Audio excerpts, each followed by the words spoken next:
Assalamualaikum warahmatullahi wabarakatuh. Waalaikumsalam warahmatullahi wabarakatuh. Yang saya hormati kepala sekolah dan ibu-ibu dan bapak guru di SDN Cigentur pada Komel Ceria. Di sini saya memiliki sebuah proyek di mana yaitu pembuatan dengan tema Sempul Sport Education Model Fun Futsal.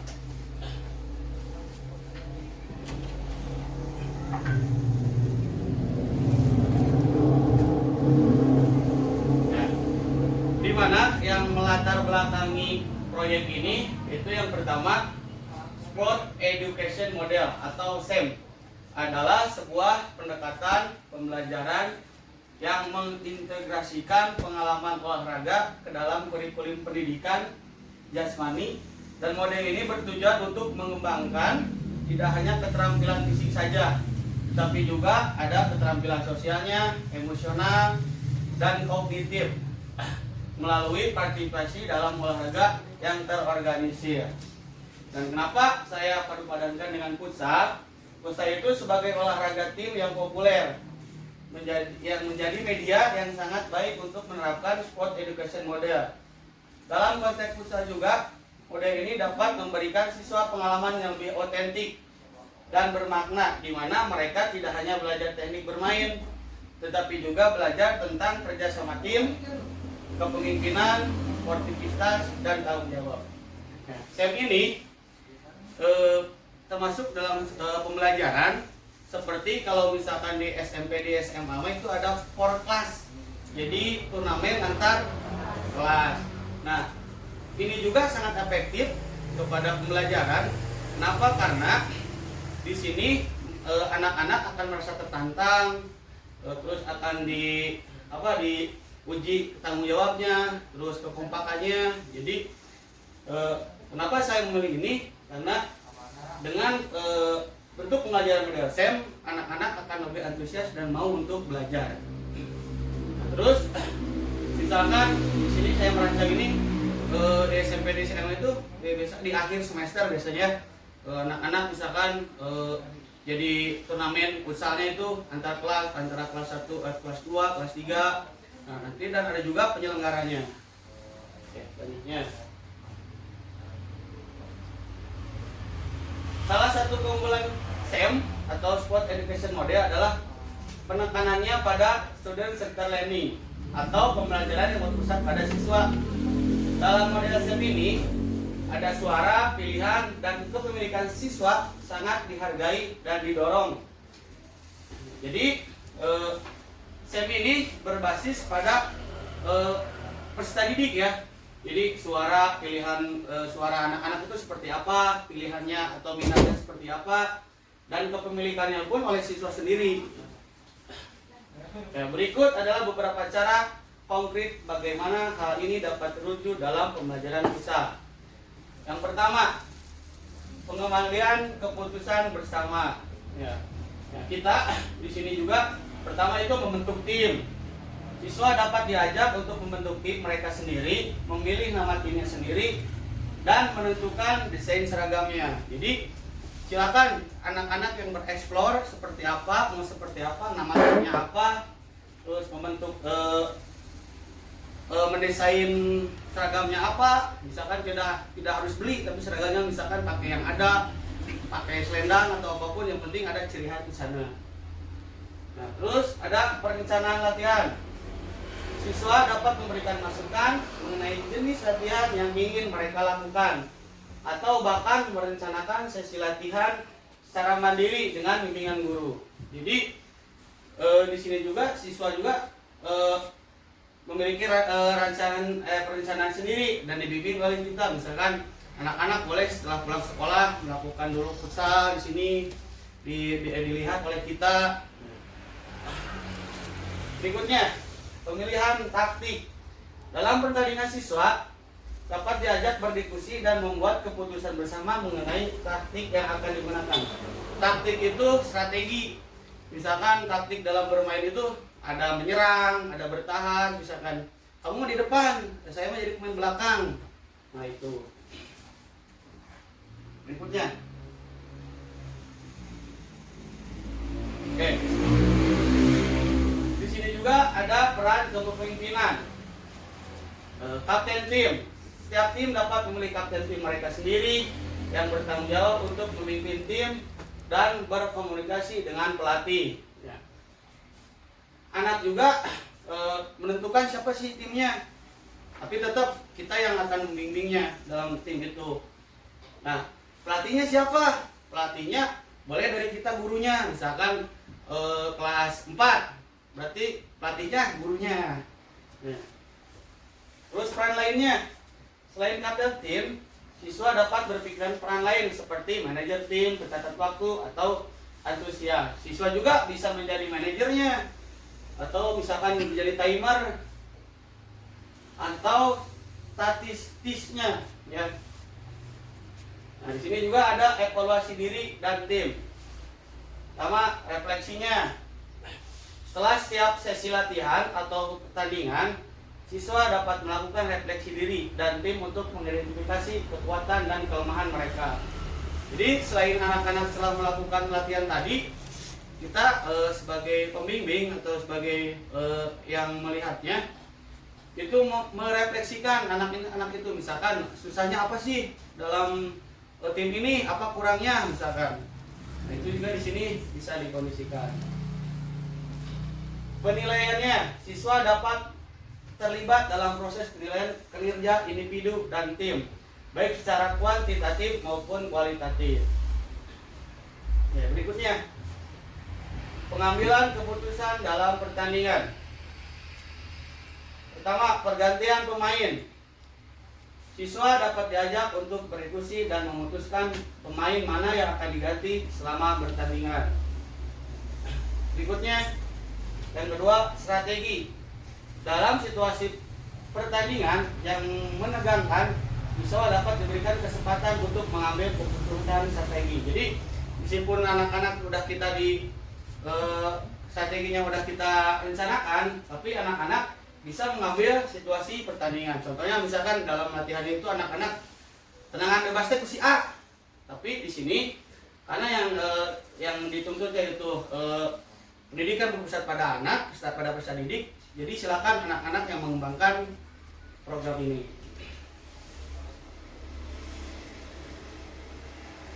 Oke, manfaat yang diharapkan dari proyek yang ini. Jadi kenapa saya mengambil SEM ini?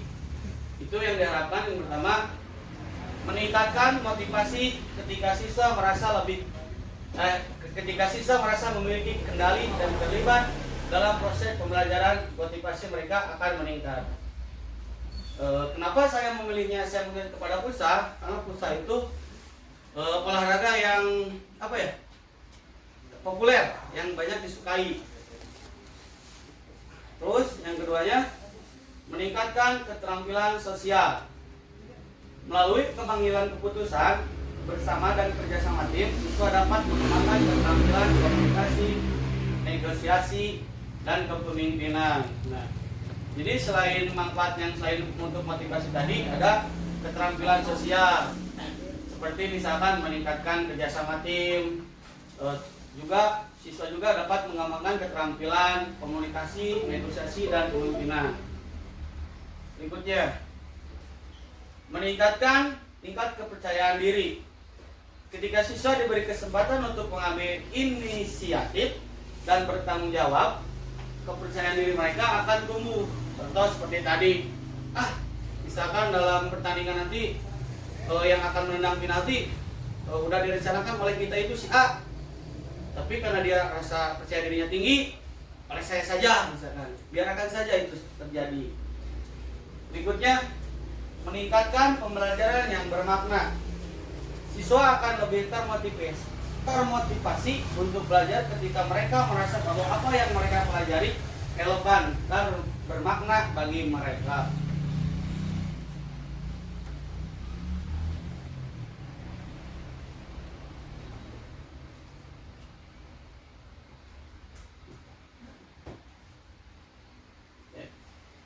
Nah, baik.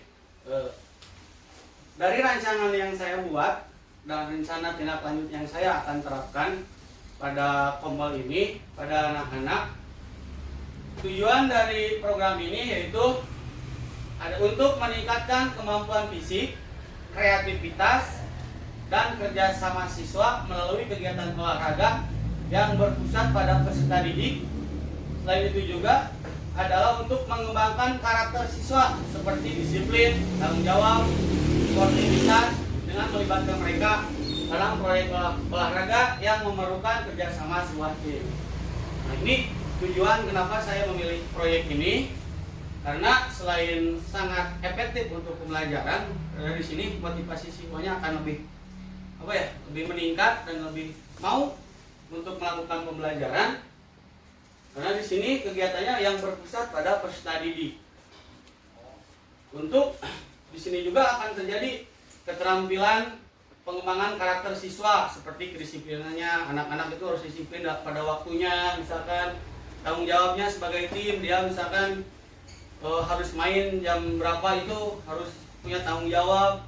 Terus sportivitasnya itu tidak boleh, misalkan seperti misalnya itu tidak boleh kasar atau harus play. Nah itu.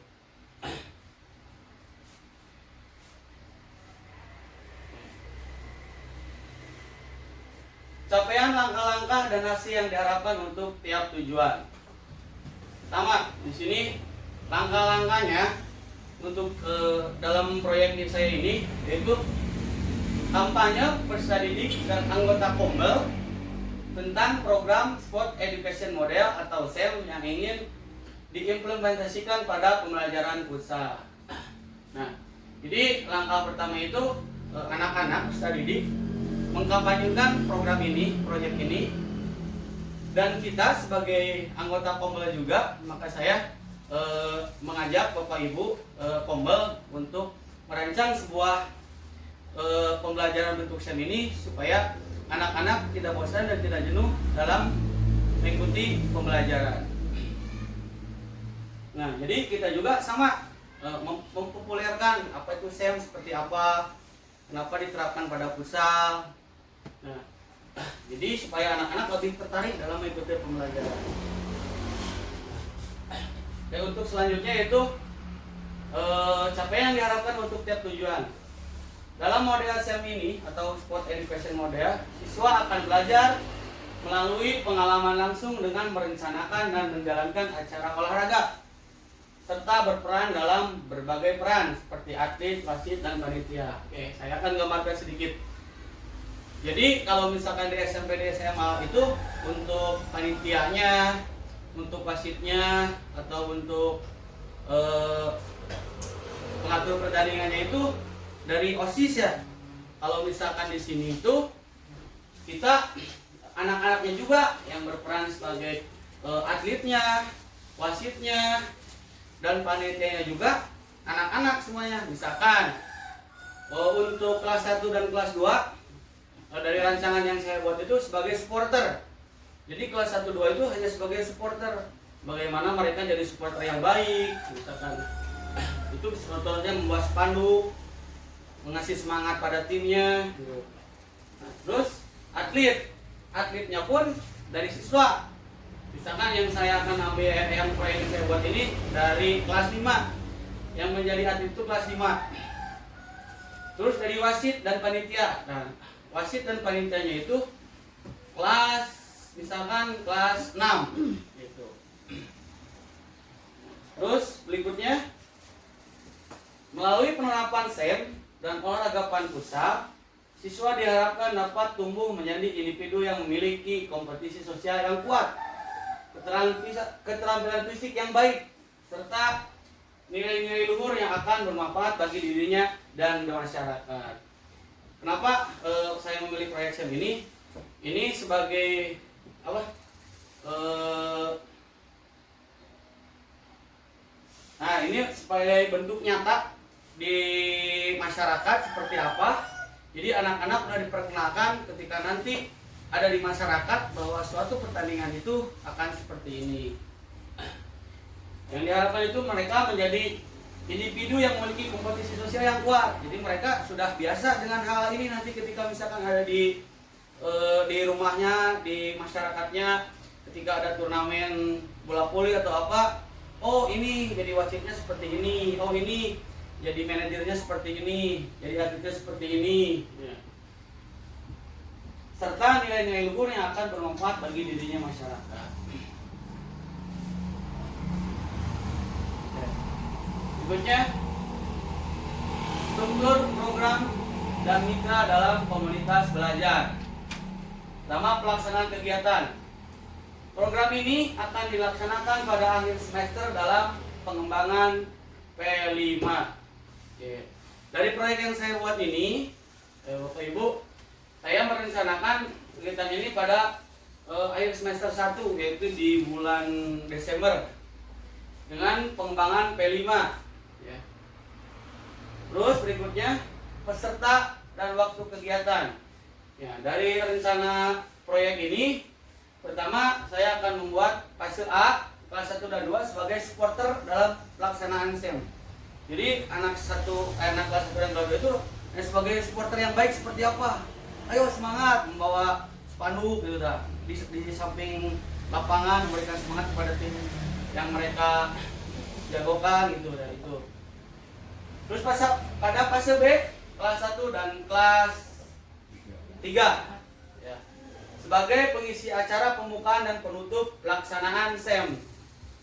Jadi pada fase B, kelas 3 dan kelas 4, yaitu anak-anak sebagai pembuka acara. Jadi yang seksi acara gitu, anak-anak itu acaranya semua dari pembawa acaranya, menyampaikan programnya seperti apa.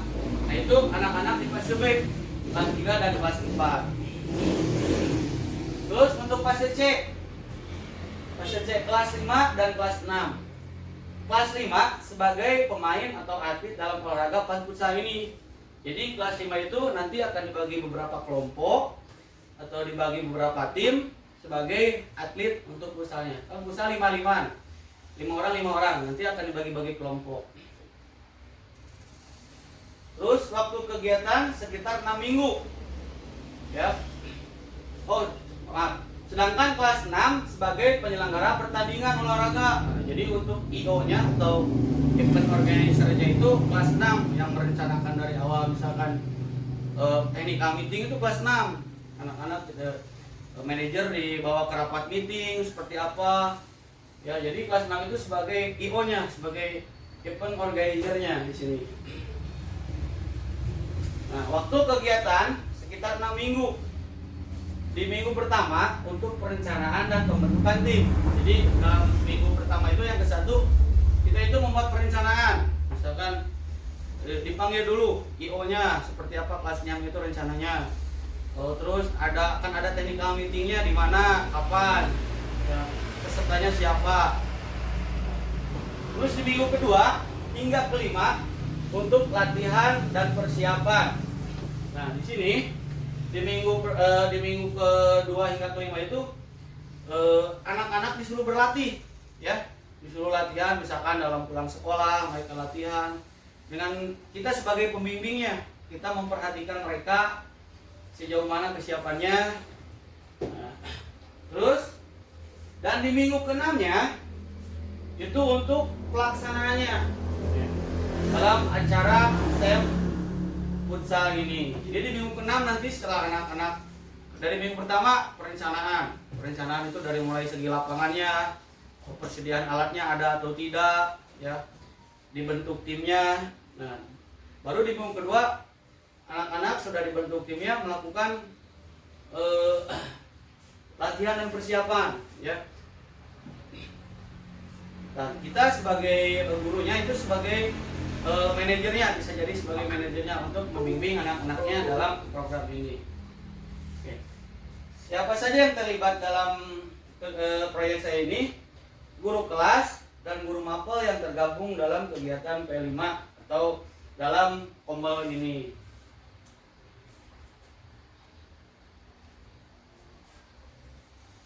Kapasitas yang dimiliki kelas atau sekolah. Yang pertama, sumber daya manusia. Yang pertama itu sumber daya manusianya itu atau aset yang dimiliki oleh sekolah itu, yang pertama itu sumber daya manusia. Seperti guru mapel, guru kelas, tenaga kependidikan, dan peserta didik dan juga orang tua. Jadi di sini juga seperti orang tua itu terlibat untuk apa? Misalkan anak-anak ketika ingin seragamnya itu seragam atau kaos tim, boleh dari aset orang tua meminta untuk didanai untuk baju kostumnya. Yang keduanya, sumber daya sarana dan prasarana. Alhamdulillah di sekolah kita, karena saya dari proyek ini sudah melihat sejauh mana tersedianya lapangan olahraga. Terus keduanya, peralatannya sudah ada, ruang kelas pun sudah ada, dan perpustakaannya pun sudah ada. Nah, ini sarana dan prasarana yang dibutuhkan ketika kita nanti akan membuat program SEM ini. Seperti lapangan olahraganya, alhamdulillah udah ada, peralatannya udah ada, gawangnya pun udah ada. Ruang kelas itu untuk apa? Untuk misalkan technical meeting atau kita koordinasi dengan atletnya gitu.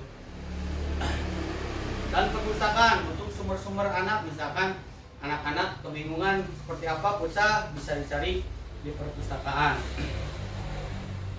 Berikutnya, sumber daya lingkungan. Nah, aset yang dimiliki oleh sekolah itu selain dari sumber daya manusia, sumber daya sarana dan prasarana, yaitu sumber daya lingkungan. Sekolah memiliki lingkungan yang hijau dan asri, dapat dimanfaatkan untuk kegiatan fisik di luar ruangan dengan aman dan nyaman. Insyaallah ini kita juga sudah bagus ya, tidak ada adanya pemagaran, sehingga anak-anak bisa aman dan nyaman untuk melakukan SEM ini. Terus aset yang dimiliki lagi yaitu sumber daya sosial dan budaya. Sekolah memiliki budaya yang mendukung aktivitas fisik, dan sekolah selalu bekerjasama dengan komunitas sekitar, lembaga olahraga, organisasi masyarakat, dan dapat memperkaya kegiatan-kegiatan P5. Nah, contohnya misalkan sumber daya sosial dan budaya itu dengan kita keterkaitan dengan komite ya, atau misalkan dengan sanggar-sanggar di luar sekolah, misalkan dengan SSB atau PB, itu juga dapat meningkatkan atau mendukung aktivitas yang akan dibuat ini. Misalkan dalam SSB, anak-anak karena sudah terbiasa SSB, anak-anak itu jadi udah memiliki keterampilan tersendiri di sana.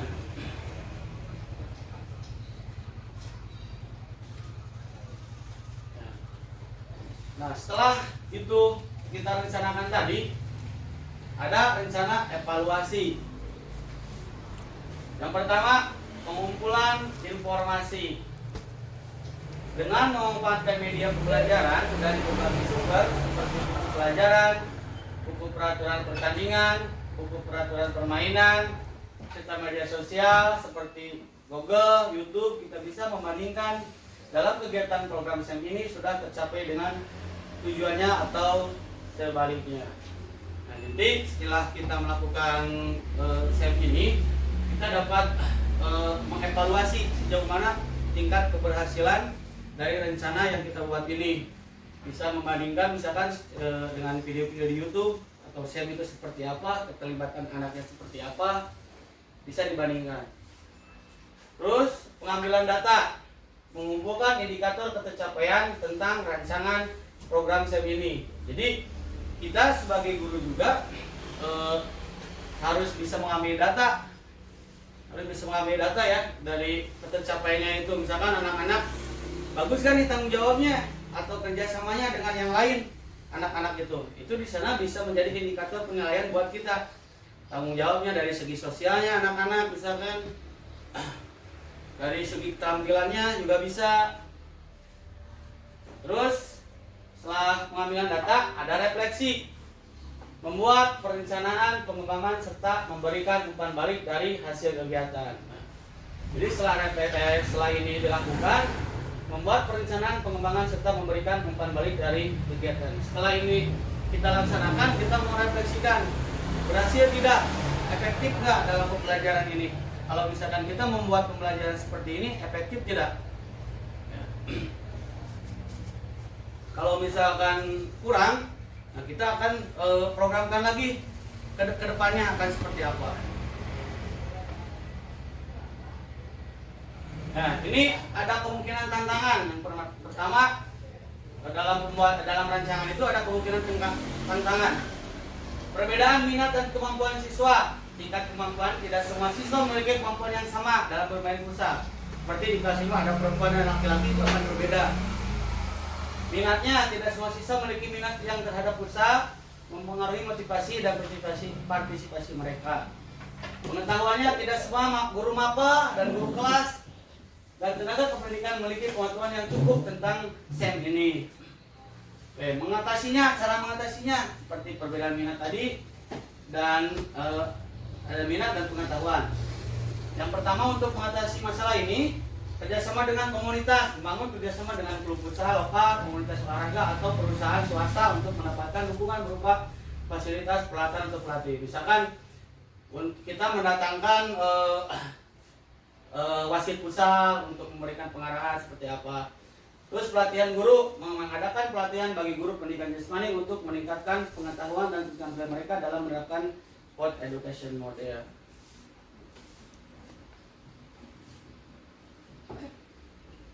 Nah, oke. Dari program perencanaan proyek yang saya akan buat, silahkan barangkali ada dari rekan-rekan guru untuk bertanya dari rancangan yang saya akan buat itu. Ya, Bu, bagaimana Bu? Apa saja sih peran kita sebagai guru dalam proyek yang Bapak akan buat? Nah, oke. Mungkin tadi saya kurang jelas untuk menjelaskannya. Apa sih keterlibatan kita sebagai guru lain dalam rancangan program ini? Pertama, kita sebagai fasilitator, ya. Kita itu membimbing atau merencanakan kegiatan SEM ini seperti apa. Keduanya, kita sebagai motivator, ya. Motivator itu kita harus menumbuhkan minat anak itu seperti apa dan mau melakukan SEM ini. Terus sebagai evaluator, nah, dan kita juga sebagai guru harus berperan menjadi melihat sejauh mana kreativitas kemauan mereka dan kebutuhan mereka dalam SEM ini. Terus selain itu juga kita bisa sebagai manajer tim, ya, mengakomodir bagaimana tim itu terjadi, kebutuhan apa, untuk peran guru. Terus koordinator kompetisi. Nah, sama seperti yang tadi, koordinator mengumpulkan data-data atau misalkan siapa saja anak yang terlibat. Nah, terus kita juga di sini sebagai guru lintas maba, karena di sini akan terjadi perkembangan sosial anak seperti apa gitu. Atau misalkan dalam numerasi hitungan kita bisa melihat misalkan anak dalam pemanasan atau bisa berhitung 1 sampai 8 bolak-balik atau misalkan skornya seperti apa gitu. Nah, itu. Jelas, Bu? Jelas. Oh, baik, terima kasih. Yang lainnya barangkali? Lagi? Oh, ya, gimana, Bu? Ya, terima kasih atas kesempatannya untuk bertanya. Di sini saya akan bertanya bahwa program proyek SEM yang Bapak rancang itu adalah dalam pembelajaran futsal, ya? Ya. Yang jadi pertanyaan adalah apa rancangan Bapak yang dirancang itu, aktivitas yang menarik bagi siswa itu seperti apa? Oke. Tolong jelaskan kembali. Baik, terima kasih, Bu. Apa sih yang diharapkan, Bu, tadi? Apa, Bu? Ya. Ya. Aktivitas yang menarik bagi siswa Oh, itu aktivitas seperti yang apa? menarik itu seperti apa, ya? Justru karena saya membuat rancangan SEM ini supaya anak-anak itu bisa tertarik dan mau mengikuti pembelajaran. Karena kadang kita dalam proses pembelajaran itu anak-anak jenuh ketika misalkan kita hanya melakukan modelnya itu demonstrasi, anak-anak itu akan jenuh ketika di kelas saja seperti apa mendengarkan kita. Nah, karena di sini dalam rancangan saya itu berpusat pada peserta didik, jadi saya ingin mengaitkan dunia nyata dengan pembelajaran. Makanya dengan dirancang dengan sport education model. Di sini untuk yang pertama itu meningkatkan kreativitas kerjasama antar tim. Ya, di sini anak-anak itu bayangkan akan bekerja sama tim membangun seperti dari perencanaannya itu seperti apa, dan anak-anak akan terlibat aktif di sini. Ya, ada yang menjadi saya perannya, saya jadi sebagai pelatih, itu anak-anak akan menemukan minatnya. Ya, itu saja mungkin, Bu. Bagaimana? Siap. Baik. Jadi anak-anak langsung terjun ya. Ya, anak-anak Di lapangan. terjun langsung di lapangan merasakan bagaimana jadi atlet, jadi wasit, jadi pembawa acara, dan jadi perangkat pertandingan. Ada lagi? Gina, cukup? Cukup. Baik, kalau begitu terima kasih. Ini presentasi dari proyek yang saya rancang, yaitu dengan SEM pada tim UTA di SDN Cibubur. Terima kasih atas perhatiannya. Bila tidak ada ya, Assalamualaikum warahmatullahi wabarakatuh. Waalaikumsalam.